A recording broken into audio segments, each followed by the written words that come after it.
Chosen ones, I want you to understand that you getting up was not a part of the plan. See, the goal was to cripple you in such a way that you never got up. And there's various forms that you can cripple somebody. Most of the time, what the enemy does is he cripples you financially, because he understands that it takes, finances to be able to navigate freely in this environment. And that's why he has launched an attack on many chosen ones' finances. And I just want you to know that I am working on a course to counteract that mess. But the plan was for you never to be able to get back up.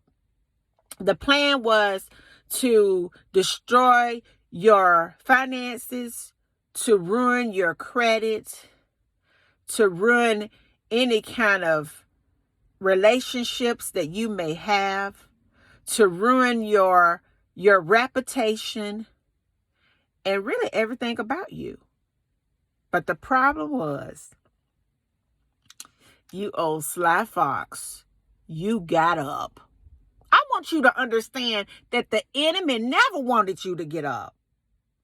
But I done told them, when you're messing with the chosen one, baby, you don't know who you messing with. Because you're messing with somebody that's linked up to a supernatural supply of individuals that have crossed over, that are here to assist them, angels that are mighty, honey, all up in the clouds to work with a chosen one. And when you push a chosen one down, it just helps them to be stronger. The fact that you got up was a problem for them. They mad because you got up. They sitting there peeking at your social media right now. They sitting up there asking everybody about what you're doing right now. Oh my God, you're racing through their mind more than time right now, because they are so frustrated because the tactics, the plan, the plot, and everything that they tried to do to launch an attack on you spiritually didn't work. It didn't work. You got up and you weren't supposed to get up. See, you fell down, but you got back up. And then they pushed you back down and you got back up. And then eventually they began to push at you. And from a spiritual angle, they got resistance.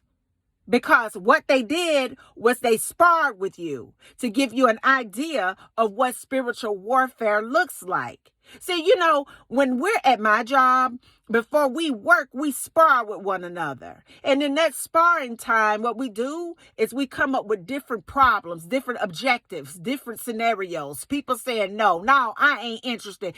A lot of resistance. See, what the enemy did is he gave you a lot of resistance. But in the midst of that, because God is for you, that means he's more than the world against you. And in the midst of the resistance, you began to develop a faith muscle.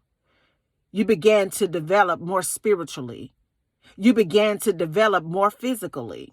You began to develop more in your finances. You began to develop more in your mind. You began to develop more in your heart. And now you're standing there like this ball of fire. And every time they try to reach out and touch you, baby, you set them ablaze. I want you to understand that they mad because you got up and you didn't sit back down. And for somebody that has been pushed to your limit, for somebody out there that feels like giving up on your life because people around you ain't about nothing. For somebody out there that has lost everything that you may have, I want to speak to you right now in the name of Jesus Christ to let you know, baby, that's just a sparring session. To let you know, baby, that's just a time for you to get stronger. I want you to know that if the enemy push you down, don't you stay down. Get back up and you keep fighting.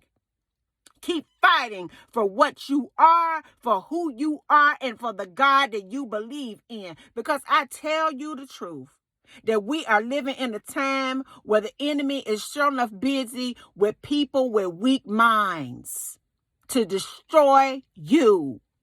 And they're mad and oh so angry and sad because for whatever reason, they cannot understand why you keep getting up.